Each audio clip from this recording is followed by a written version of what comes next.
Most of us never learned how to train our brains, which is why most of us needlessly settle, struggle, and worse, suffer. My name is Chris Doris, and I want to make brain training mainstream. This is my series, Tough Talks, Conversations on Mental Toughness. I'm interviewing badasses from all walks of life on what mental toughness means to them and their unique approaches to strengthening their minds. Hey everybody, welcome back to Tough Talks, Conversations on Mental Toughness. And I am your host, Chris Doris. And today we've got a first. We have our first ever repeat appearance by a guest. We have, again, with us, Stephen McGhee of McGhee Leadership. And we had him, we'll explore this, he and I, together when we tune him in here in a second, of why we're having him back so soon. We just spent an hour 2 weeks ago talking about his amazing experience climbing a mountain in South America, one of the tallest mountain in south of the equator, in the southern hemisphere, Aconcagua, on the border, I believe, of Argentina and Chile. But anyway, we had that fascinating talk. But that was 7 years ago, Stephen McGhee, and I wanted to get an experience of today's Stephen McGhee and what he's doing in the world now, right? The magic that he's creating in his work with leaders. So let me read you a bit of his bio, because he's amazing. He's deep. He's brilliant. And he's damn handsome too. He's got everything. All right, Stephen is at the forefront of mind-opening new directions in leadership. You're going to love his definition of leadership. For the past 25 years, he's guided business executives and influential leaders across the globe to go beyond self-imposed limitations to new levels of leadership. His clients are already considered leaders and high achievers. Within this select group, there are those who realize that there is a greater inner potential waiting to be actualized. And connecting these people to this potential is the focus of Stephen McGhee. Stephen's own remarkable journey begins to explain what is distinctive about his approach. With a graduate degree in spiritual psychology, which I find fascinating, and a background of working in both investment banking and as an ecumenical minister, isn't that fascinating? He brings an engaging, diverse perspective to life and leadership. So, an international keynote speaker and the author of 3 books on leadership, Stephen has transformed accomplished individuals around the country and initiated cultural change with major corporations such as Microsoft, Merck, Georgia Pacific, and Firestone. He recently completed his first film, Climb for Freedom, the documentary about the transformation of 7 men summiting Aconcagua, one of the world's highest peaks, and the profound impact of that journey on their lives and relationships. Working with Stephen has been referred to as the adventure of a lifetime. His courageous honesty, personal integrity, and energetic spirituality guide his practice. With Stephen, you will be pushed, you will be uncomfortable, you will be revealed. I can't wait to hear him explain that. I want him to reveal what he means by that. Both your weakness and your greatness will be exposed and advanced, and your world will open. So Stephen is waiting here in the wings. He's here somewhere. Let's not have him wait any longer. Let's go find him. Hey, buddy, welcome back. Hey, it hasn't been that long since I saw you last. It's always great to see you. Good to be back. You think about how much time it took us to finally get our first conversation recorded. Now it's like a week or 2 later, and we're already on our second. But I want to congratulate you for that, because you have this amazing distinction now, right, that no one else in the world has by virtue of you being here today. You are the first ever repeat guest for the Tough Talks series. Oh my gosh, and I am honored beyond compare. I really am. I didn't realize that until now. So man. Yeah. It's good to be back, man. Yeah, well, the reason that we're having you back so soon is because the last time we spoke for about an hour, and the entire time we were discussing your amazing project that happened 7 years ago, right? 7? Mm-hmm. The Aconcagua Men's Project, where 7 guys climbed one of the highest mountains in the world, trained in advance for a year, and we talked all about the psychology and the profound nature of all of it, the preparation, the execution, and the integration as well. So that took up our whole time. And then afterwards, Rick, we didn't ever talk. That's like a history lesson. You said at the end, thank you for the walk down memory lane. And that's what it was, right? But I thought, well, we agreed that, hey, let's let the audience hear about the current day, Stephen McGhee, and the magic that you're up to now and the way that you're interacting and influencing people. So that's what we're here for today, is to get to know the you of today, right? Have you ever heard scientists say that every 7 years we are completely new people?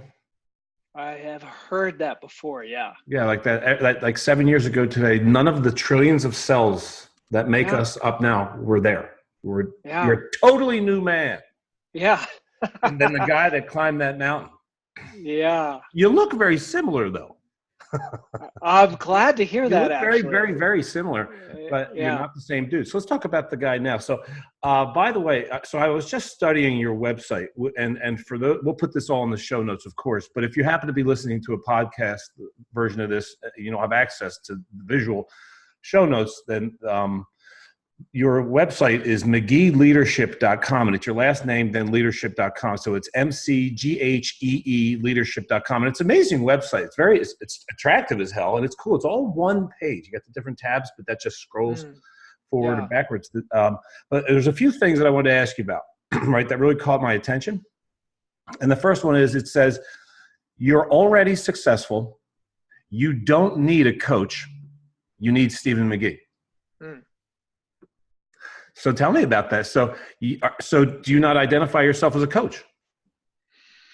I think part of what I do is coaching, Chris. Yeah. But I feel like, and maybe you can appreciate this as a coach. It's like there are a lot of people that feel like that if you have a coach, there's something wrong. Like there's something broken. The truth is that I'm interested in working with people that are next level folks, that are always looking to go to the next level in whatever it is that they excel at. And I've found in my life that having a guide, a person that can assist me in seeing things about myself that I cannot see on my own, is incredibly supportive, and it supports my success exponentially. So yeah. Yeah, I saw the word guide. You used that. So that's that's also on the site. You referred to yourself as a leadership guide. Yeah. Yeah. So there's, and I love that. I agree. And I'm also sorry to cut you off, Chris, but it's like, I'm not afraid to get into some advising. Like, there's a whole ontological thing about coaching, and I think that's fantastic for a lot of people, but that's all generative effective questions. And I think the people I love to work with can discern for themselves what they're going to do, even if we move into some advice giving. And I don't mean like I'm going to tell you, Chris Doris, what to do, because I could never do that. You know yourself too well for me to tell you what to do. But I might, over time, say, if I were you, Chris, here's a couple of solutions. Here's a couple of options that you could look at to speed the process along. And I'm not afraid to do that in my work. Good. Yeah, that's what I want from a coach. Yeah. I want somebody, and I may not agree with your advice, but I want you to be unapologetic in your offering of that. Yeah. Because I know you well enough to say that, like, when you're coaching or you're guiding or you're working with someone, you're in their world. I know that about you. I that's in no way a reach for me, that you like leave your world and you enter into, you exist to serve them. So if you're offering any advice, it could only be for one reason, which is based on what you know about them and their desires, you think that this information will be helpful. So the next question is two parts. Okay. The first is, how do you define leadership? And then the second part is, how did that become your professional focus? Yeah, well, I would define leadership as an overarching definition. I would say leadership is the ability and the willingness to support another human being in a positive way toward their greater vision. So leadership is a positive influence toward another individual's vision for themselves, for an organization, for a country. It has to do with something that is outside of our current realm of reality, down the lane in the future. And what's interesting about leadership is the more present we are, the greater ability we have to increase the positive influence with other people. Can you elaborate on that? The more present we are, the greater our ability to influence people in a powerful way. Yeah, it's like what you're doing right now, man. You're doing leadership. You're sitting here leading me through a discussion, a conversation. And if you're not really with me or listening to me, and not just my words for content, but the contextual nature of it, you can't ask a good next question. So I think that's an example of leadership. Is I'm not going to make an assumption about what you need or anyone needs that I'm with. And that's why leadership is so important, to be present. Like, I'm here, I'm not bringing assumptions with me. I'm not bringing past ideas with me. Wow. I'm with you fully in such a way that I can get a sense of what's needed in the conversation, or, at least what's going on with another human being. Wow. Okay. So I totally get what you're saying, man. And, and I want to play a little, I don't know if it's devil's advocate, but I just want to explore it a little bit more. Like, that sounds hard in fact, I am going to play devil's advocate, just for fun, for the sake of fairness. Okay. Let's do it. Yeah. Really? You're going to come into an interaction with somebody with no assumptions? That's what I'm going to do. So, like, all the conditioning of our past would have us be making assumptions, right? So much of the conditioning of our past would have us be making assumptions. So yeah, first of all, leadership isn't easy. Okay. Not everyone has the willingness to lead. And listen, I have a lot of humility about this. Okay. I've spent 25 years relearning what works for me and what doesn't work for me. Meaning that when I did the work with the 3 Ps, are you familiar with the 3 Ps work? Just a little bit through Chandler's school. I've heard of it, but I've never studied it, so I couldn't tell you what the Ps are. One of the ideas with it is that I could sit in a conversation and it's like, what if I've known you for 20 years and I come in with some kind of automatic idea about who you are and what you're going to be? And I see this in organizations all the time. Bosses change all the time, but who doesn't change? The people around the boss. Okay. Like the person around the manager or the leader, they've made up in their beliefs that because that person was a jerk once, that person's always going to be a jerk. Okay. And it's like we get more of what we focus on. So if I bring that assumption, if I bring that thought to the conversation, that thought will expand. It will become my reality, and I will be right about being wrong, even if that person has changed. So as a leader, I'm not going to say this is easy, Chris, and you're asking the beautiful question, man. It's like, but I want to have enough awareness when I'm in a conversation with someone that I'm not bringing all that stuff and projecting it all over the people I'm in conversations with. And that can be done. That can absolutely be done. Amen. How? By being in a conversation where I'm going to discover who you are, inquire as to who you are, like we've never met before. Wow. Like we've never met before. Well, because that's powerful, man. Well, it's powerful because of what you started the show with. You said it 7 years ago. I wasn't the same guy. I'm a different human being, and every one of your listeners is different today than they were a year ago or 7 years ago, and maybe even than who they were yesterday. So in my work with people, what I'm teaching people is, you know what?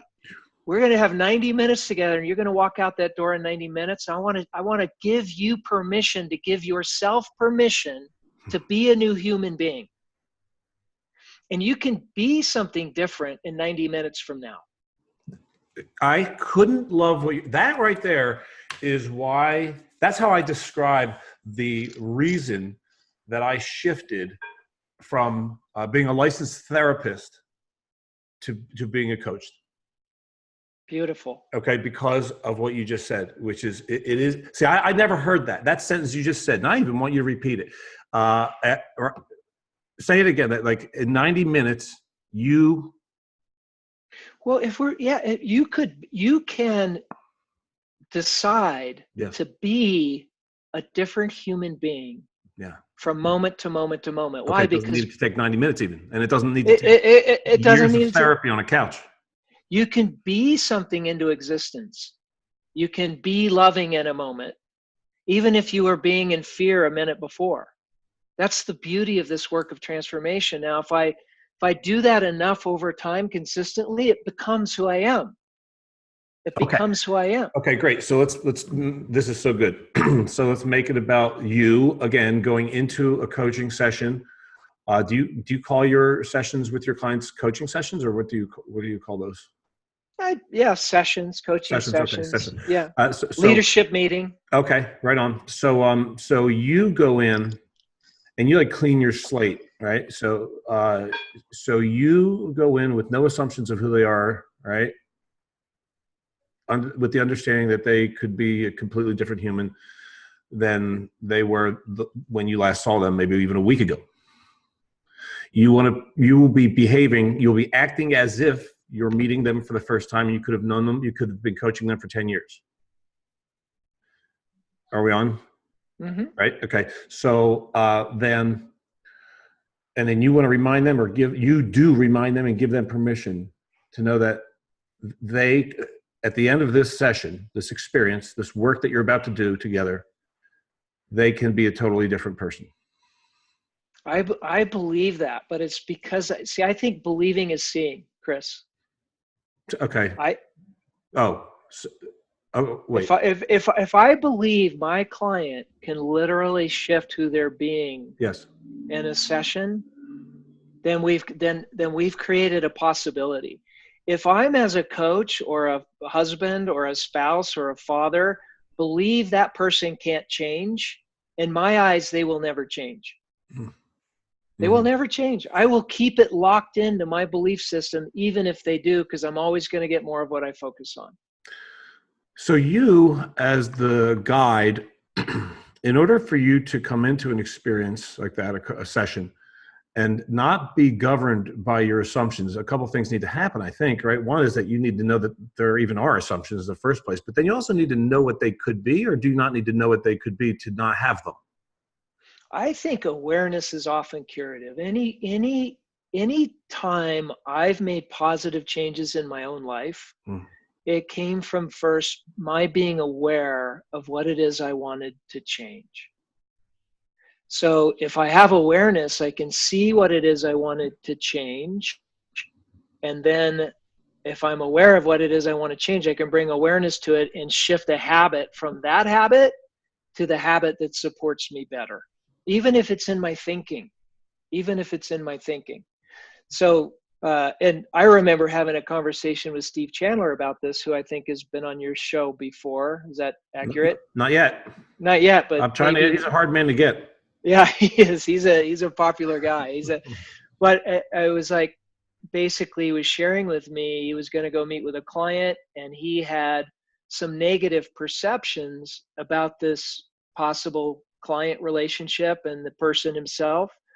And he had some coaching before he went in to eradicate those negative perceptions, because the person coaching him basically said, you might as well not go to the meeting. Huh. And Chandler was saying, why? And he goes, because you've already created it. You've already created, there's a negative outcome here, because you have in your thinking and how you listen about this person, that this person can't change and that they're negative. So why would you ever want them to be a client? It was something, I'm probably misquoting it to some degree, but it's right in that genre of the reality to be able to go, if I'm going to go to the meeting, I want to what? I want to clean the the tablet in my head, and I want to go in there and discover who they're being today. It's not easy, but it can be done. So do you have Do you have any kind of a practice or practices or ritual that you go through before you, like right before, like a pregame, right? Like right before a coaching session? Yeah, I mean, it's everyone has their own way. A lot of ways to work. You know, for me, I've shared with you, I think, on your show before. I'm a super spiritual guy, so I do a process that I just call in the light. I call in the light. I ask to be filled, surrounded, and protected by the light of the Holy Spirit. And I close my eyes and I ask for my mind and my heart to be clear of any past judgments or constrictions or limitations. That's what I do. And I sit with that for a few minutes and I get as clear as I can before I go into an important meeting. Start every day like that, by the way. I was just going to say that sounds like a good idea to not reserve for just going into a meeting. Yeah. That sounds like and that works for me. But listen, any of your listeners can determine their own way, you know, to do that. But that's a way. Yeah, it's a powerful way, and it is a way, and it's important, I think, for us to point out that there are ways like that. There's a way. There could be a million ways, but what are we talking about? A way to alter your state in a moment's time to maximize the probability of something profound occurring.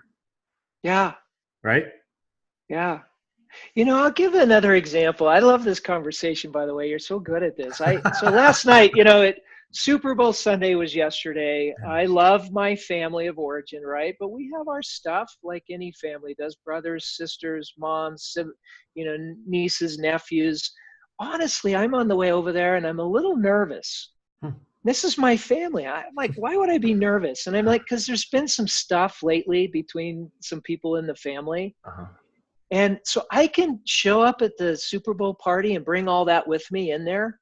Yeah. And if I bring all that with me in there, how do you think people are going to respond to my bringing it in? Right. They're going to, on some level, they feel it. Yeah. So I even cleared myself there and I'm like, what does it look like for me to show? Well, first of all, I want to love my family. So I'm thinking I want to be open and generous because that's what I want to be as a man. I want to be open and generous. So I walked in open and generous, and the response I got back was open and generous. And I've had it the other way before, where I've walked in and like been resentful or holding judgments or whatever, and oftentimes that's the response I get from other people. So, have you heard the mantra, I use history, but don't permit history to use me? Yeah, you just reminded me of that. That's awesome. Right? I use history, but don't permit history to use me. So that's you not permitting history to use you. Yeah. Right? And you are recreating yourself. This is really profound. You're literally intentionally, and in a moment's time, recreating who you're being. You're choosing who and how you're being. Through practice. This is a practice I hold, you know, and that's why I said I have a lot of humility about it. It's not like I snap my fingers and I mean, I've come a long, long way in this practice, but it's like as leaders, we forget that we can impact in a positive way, that we can influence in a positive way. So we get to create a moment inside ourselves that gets put out into the world. And for those of us interested in really leading powerfully, this is a great, great practice. It's a great practice.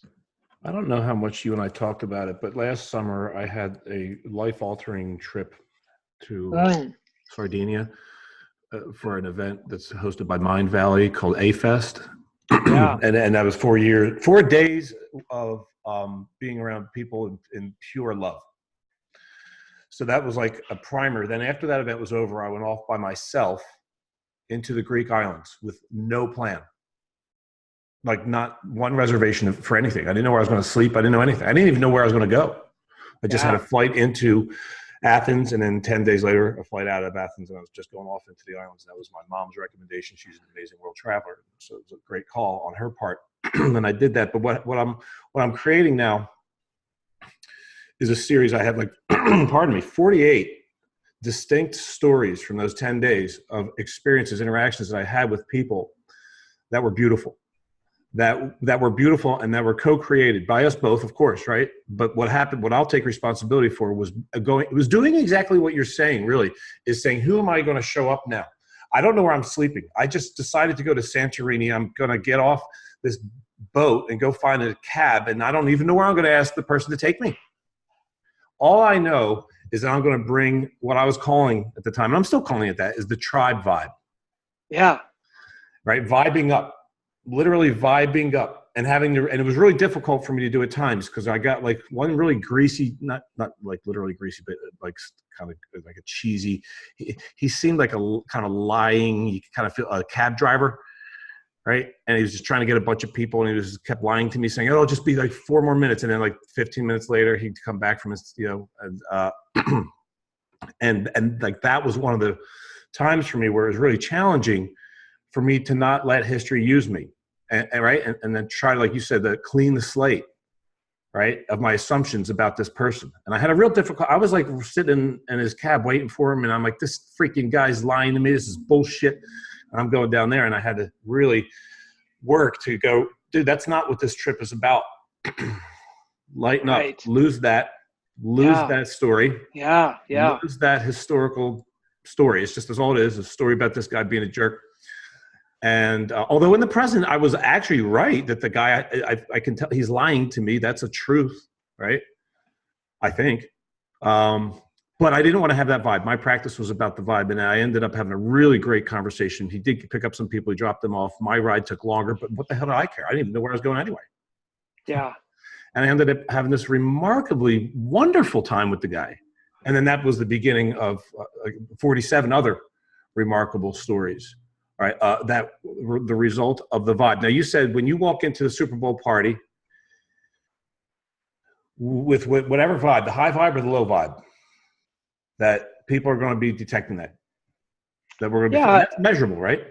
I think it's on some level, I mean, in leadership work, I always make it very simple. It's not easy and it's not simple, but I try to simplify it. But there's the hard part and there's the soft part. The hard part's going to be measurable. The soft part's going to be intangible. So a vibration, the frequency, a low vibe, high vibe, it's hard to measure, but the results are not. If we live from a high vibe and communicate from a high vibe and a vibe of possibility, we create it. I mean, Chris, I want to go back to your story for a second, because when I talked to you after that trip, my experience of you, frickin' different human being. Now it's still Chris, my brother, the guy I love, who does, mental toughness and is an amazing frickin' coach on the planet, and all of that clarity that comes with you. But the tangibility of your heart vibration, it almost made me cry over the phone wire, because your heart chakra, your heart, you had an experience. You were being, that's an example of being. You were being a different human being than 2 weeks before. There was nothing wrong with you 2 weeks before you went to Santorini, but when you came back, my experience of you were a different human being. Yeah. So that's evidence of what we're talking about. And I don't know what you would attribute that to. I mean, you have 48 things that but I unambiguously attribute it to inviting, by choosing to not wait to see how the other is going to be before I get safe, comfortable, loving, humorous, lighthearted, joy-filled. Yeah. Right. Like I was bringing the vibe in first, like what you did yesterday before you walked into the Super Bowl party with your family. You altered your state. You altered your vibe. Yeah. Right. So that's why I have these stories. I know that.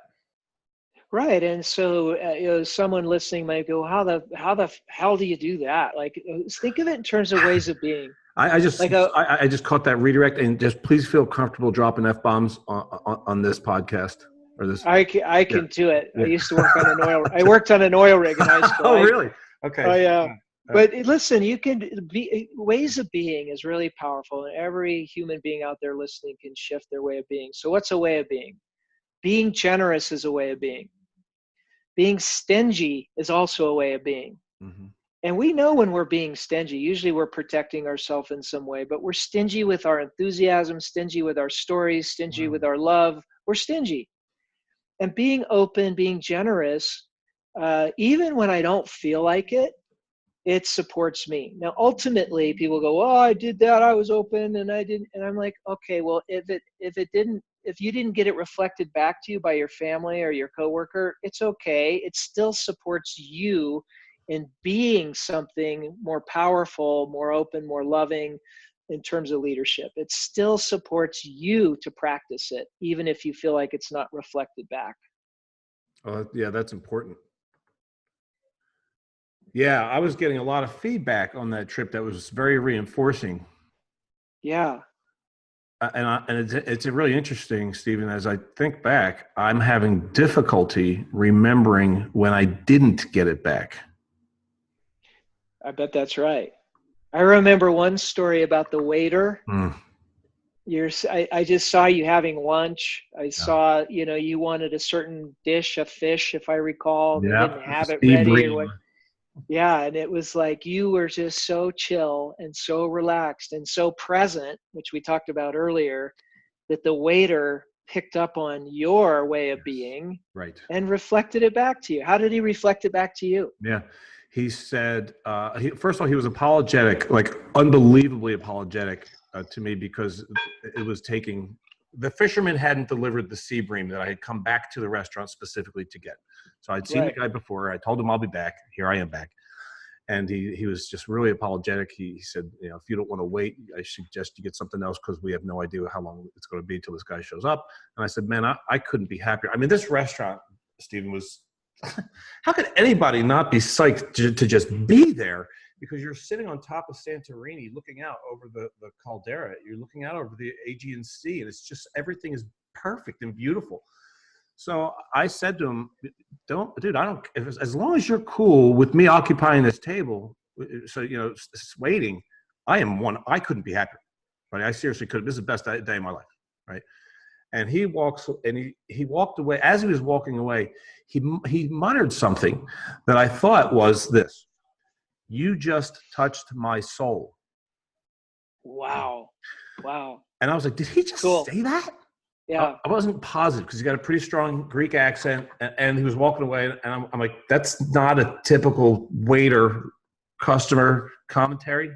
Yeah. So when he came back, I said, brother, I don't know if I heard you correctly. Did you just say I touched your soul? And he said, oh yeah, you did, man. And then he stood there and we got talking. He was telling me the story that his dad opened a restaurant 40 years ago, and you wouldn't believe how many people come in here and they get bent out of shape because something's off on the menu or blah, blah, blah.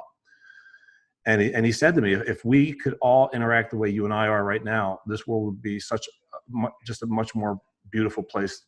And we got up and we hugged it out. I got up and we hugged it out in front of everyone. And then I just started crying. Yeah. I just sat down and I started crying. And I took a picture of myself with weeping. I think that's what I posted. So much for mental toughness, Chris. Come on, man. That's like crazy. Yeah.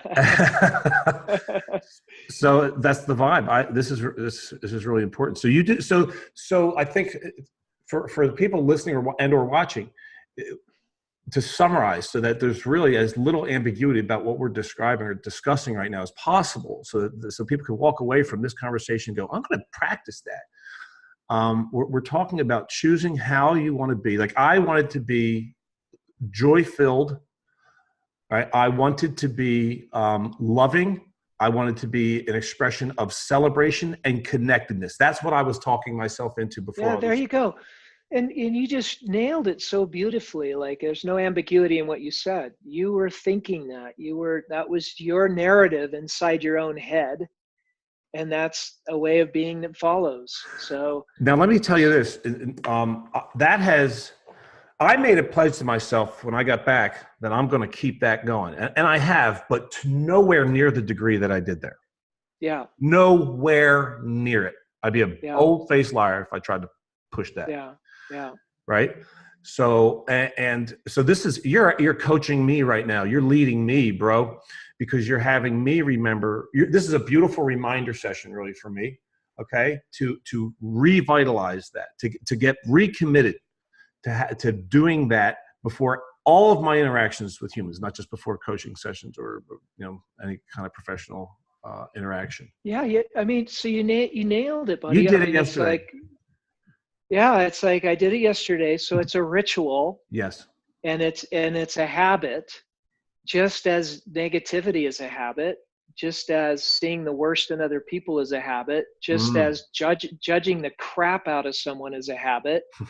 It's all a habit. I have my habits, and I, the more I practice, the more I eradicate the ones I don't want, and the more I replace them with ways of being that I want. And I will say this too about that you, first of all right. So you're in Santorini, I believe, at that time.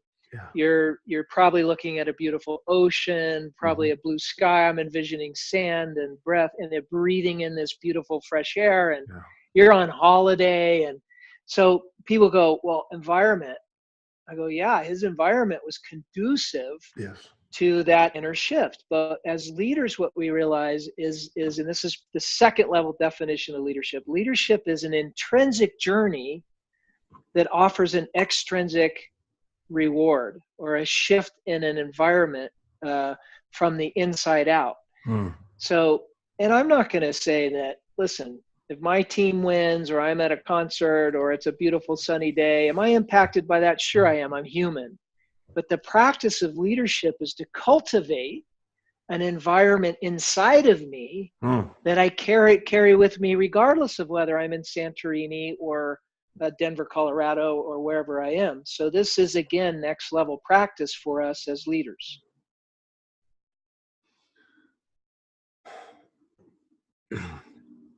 As you're speaking the word awareness, you used it in this conversation, but it keeps coming up again and again for me. And in order for me to be able to even begin to practice cultivating an internal environment that will have an external, like, positive consequence or result, that I need to be aware that that's even a possibility, right? I think the way that our culture, tell me if you agree with this, our culture would have us forget that very easily, right? A lot of messages that we get from our culture, like, I just woke up on the wrong side of the bed, is an example of, like, a very victim way of thinking, like as if, like, this mood has just overcome you like a storm, and we just need to wait for it to pass. There's just, I can't do anything about it. Don't talk to me until I've had my coffee, or until something like my mood changes later for some reason, right? So we need to even have the awareness that often is in direct conflict with messages that we're taught about our states, right, our moods. That, okay, I have moods, right, and I can acknowledge them, ask myself the question, is this one serving me? Is this how I want to be? And if the answer is no, I can alter them. Yes. In an instant. Do you believe that? I believe it through practice. Okay. I believe it through practice. It's like, again, I don't want to send a message that this is just easy. This is a commitment, like getting in physical fitness, like climbing the big mountain we talked about last time. It's like, took effort. It was a clear intention to summit. Everyone listening gets to decide, what kind of inner environment do I want for myself and the people I'm leading? And through that level of commitment, that level of intentionality, anything is possible. Now, all right, is that everyone on the planet? No, there's a plenty of people that would say, my environment affected me so harshly that I committed this crime and I'm in jail because of my environment. So there's a lot of that, but there's also, and probably the greatest, most well-known case study was Viktor Frankl, A Man's Search for Meaning. Viktor Frankl is a Jewish psychiatrist in Auschwitz. Probably most of your listeners know the story, but there's an example of a guy in the worst of circumstances shifting inwardly and turning what was a horrific, heinous experience into a life-changing situation where he later used it for his advancement and the advancement of mankind. Because he had the mental toughness and the emotional quotient to realize that he could shift inwardly and survive what most people wouldn't or couldn't, given the horrific nature of that situation. Yeah, I read somewhere about I don't know where I read this, but I certainly believe it, that more people that were around him, they had, I guess, I don't know what the right terminology is, but wherever the people were housed, right, there's different buildings. They were all just in different buildings, the prisoners. And that more people that were around him survived than in the other places, presumably because of his spirit, right? And I think that's what we're talking about all day here. Yeah. Right? He chose under the absolute darkest of imaginable human circumstances. He, in that situation, chose to alter his state or to choose meaning. I think is how he described it. Meaning, yes. Finding meaning in the suffering, right? Yeah. And one, someone, a classmate of mine, I believe, who also read that book, summarized it beautifully by saying, a person with a why can deal with any how. Yeah, I love it. And apparently his meaning was to, or his why rather was to create meaning. Just to remember that that can be done under any circumstance. So that's a great reference. I'm glad you brought that up. You have a graduate degree in spiritual psychology. That's really unique. Like that wasn't an option that I never heard. That's really rare, right? Could you talk about what that even means? Yeah, I'll do my best. So being a student of leadership, way back when I was in the banking and financial services industry, I loved studying leadership. I loved taking leadership courses. And then as I grew and practiced leadership more in my businesses and the things I was doing there and other places, I was like, there's got to be another level for it. And when I started to look at the holistic nature of human beings, I was like, well, so there's the physical level, which requires practice and leadership. There's the emotional level you and I talk a lot about at times, and the mental level, and all of that's of huge importance. And I don't think anyone would disagree that we could be effective as leaders physically, emotionally, and mentally. But I was like, what happens for us if we also apply the laws of spirit or the universe or living love or God or whatever language anybody wants to use? What if I applied those principles as a leader? So I found out about this school. The University of Santa Monica researched it. Doctors Ron and Mary Holnick were the real deal. They'd been doing it for over 30 years by the time I went there. I graduated in 2002 with a master's in spiritual psychology. So how I would describe it is by practicing the spiritual practices of spiritual psychology over time is applied leadership. And people go, well, give me an example of that. Well, an example of it would be seeing the loving essence in another human being. So rather than walking into a meeting and seeing everything I don't like about this person, or it's like you saw that in that waiter, or he saw that in you. Right. That's an application of seeing the loving essence. Do you use that language when you're working with like a CEO? Depends on the CEO. It depends on the CEO. I have seen eyes roll. My late mentor ran an executive forum. So there was a bunch of CEOs, and he would have me come in twice a year and talk. And after several years, I got to know everybody. I took some more risks in my content or my language, really, right? And I would be less apologetic or cautious about using language, like even the word spiritual in that room. Yeah. Okay. Yeah. Because I was being governed by history, but that's a separate story. But I have seen the eyes roll. I started talking about like transcendental meditation as a valuable practice. I've seen, like up, here he goes, out into the woo-woo. Yeah. Yeah, I mean, I think all of us doing this work, or even if we're not doing this work, whatever work we're doing, we got to decide, we got to decide how much of that we're going to bring to, how much of ourselves we're going to, allow. Sure. And when you said it depends on the CEOs, because like in serving them, you also want to be sensitive to what you think they'll hear best. Like, right. So if you have the sense that in serving a business leader that you're working with, that your being of service to them would be strengthened by not using language like, I want you to go into this meeting and seeing the loving essence in people. All right. You think that he might go, what the hell are you even talking about?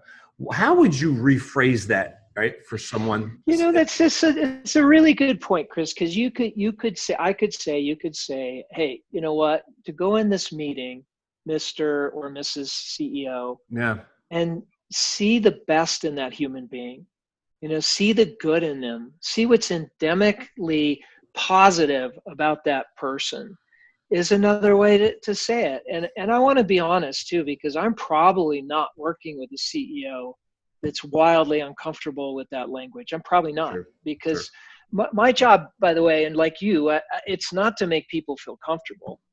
My job is to take people beyond a place that they're comfortable with. So I do that quite often, and I know you do, and that's the work. So, and I don't want to create resistance. I don't want to create resistance when I know it's there. I want to work with people. I want to open things up, but I also want to, really go to the real deal. Yeah. Well, yeah. And you make that explicitly clear also on your website, which is you say, you will be pushed, you will be uncomfortable, you'll be revealed. I thought that might be the most interesting sentence on your entire site. You'll be revealed. It could sound scary. You're going to reveal me to the world? Yeah. Tell me about what you mean by that. Why did you, of all the language that you could use, right, to describe the experience of working with you, why did you pick that sentence? You'll be revealed. Or those three sentences. You'll be pushed, you'll be uncomfortable, but mostly the one is you'll be revealed. Well, they're kind of sequential. Yeah. Okay. They're kind of sequential, because you're going to be pushed, you're going to be uncomfortable. And so, but first, let me say this about that. Like, I think the most powerful way of being as a leader is to be revealed. Now, Brene Brown calls it. Can we slow that down? She might. Yeah, sure. Who? I was going to mention like the big buzzwords out there now around like Brene Brown's work in vulnerability. Yeah. Okay. Like, it's not about being emotional. It's about being vulnerable. It's different. Vulnerability is about transparency. It's about being revealed. And if I cannot reveal myself to my client, and my client cannot reveal him or herself back to me, we don't have any real deep trust or intimacy. We got no chance at total transformation. We got a shot at maybe moving the needle on a few things. Wow. But I'm more interested in the whole human being, and I'm more interested in the shadows and what's going on with another human being, with the understanding that once I can reveal myself to myself, then I got a better shot at leading other people through that transparency. In other words, people will feel, I think, more comfortable with me as a leader. And that's just my experience of great leadership. Like, people that really move the needle in the world, I think are amazing at the art of vulnerability and art of being open. Wow, that's so spectacular. I got to tell you, man, every time I talk to you, I'm better. I'm better because of speaking with you, of visiting with you. So thank you for that, man. Well, likewise. And I think, thank you for saying it. And it's like, these are great questions. And listen, I really hear that there are a lot of people that go, that's not for me. That's too scary, to your point earlier. And again, I just think it's about where do you want to go in this lifetime? And how do you want to impact? And, that this doesn't have to all happen overnight. It can happen over time. It can happen over time. And that's what I'm interested in with my clients as well. You have such a relaxing way about you. like you just made like the reveal thing. So it's like, it can sound scary, but then when I talk to you about it, it sounds like, oh my God, why would I ever not want to do that? And I just feel totally safe, with you. Really, you create that. That's real. And I can guarantee you that everyone watching and or listening can sense that from the vibe that you're bringing, man. So,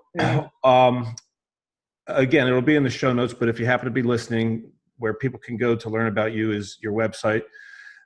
Check it out. The website is kick-ass. McGheeleadership.com. All right. That's Stephen's last name, MCGHEE leadership.com. And there they can also, so you do, in addition to your leadership guide, and working one-on-one with people, you also do speaking. You've done speaking around the world, and you're a prolific author. You've got 3 books, and of course the amazing documentary that you have so generously made available to folks with a code. Can I please, that again for people to watch? Yeah, absolutely. It's unbelievable. As I told you last time when we talked about it, when I watched it, I've watched it 3 or 4 times now. And the last time I studied it before our last interview, and I experienced every possible human emotion. Yeah. It really is profound. Good. You did a phenomenal job of capturing the essence of the profound nature of that entire experience. So the documentary, your books are entitled Get Real, Climb to Freedom, and that's the one the documentary is about, right? The Aconcagua Men's Project, and the documentary, does it have the same name? The documentary has a slightly different name. Climb for Freedom. That's interesting. Yeah. So the book is called Climb to Freedom, and the documentary is called Climb for Freedom? Yeah. Is there a reason? I wrote the book first and titled it Climb to Freedom. And as I evolved in my thinking, as we progressed to create the documentary, I was like, no, we're not climbing to freedom. We're climbing for freedom. Oh, I love that. All right. And part of it was because like the Aconcagua, for those that watch it, it's like, it wasn't about the summit. That was a goal, but it was about what's happening inside me in terms of my freedom and liberation as I'm climbing. So the goal wasn't just getting to the top for freedom. It was climbing for freedom. We were getting free every step. Yeah. Every step we were getting more free. That's why I changed the title. I'm so glad you clarified. That's kick-ass. And of course, the third book is Learning to Believe the Unbelievable. That's a great title. That's good stuff. And they're all there available on your website. So thank you, brother, once again. You bet, man. Appreciate you, man. I love and appreciate you so much, Chris, and the work you're doing and interviewing me today, and just all the goodness that's going out there through your vibe. Appreciate you so much. Amen. Right back at you, brother. All right, man. Thanks again for being here, and we'll talk soon. Talk soon. Take care.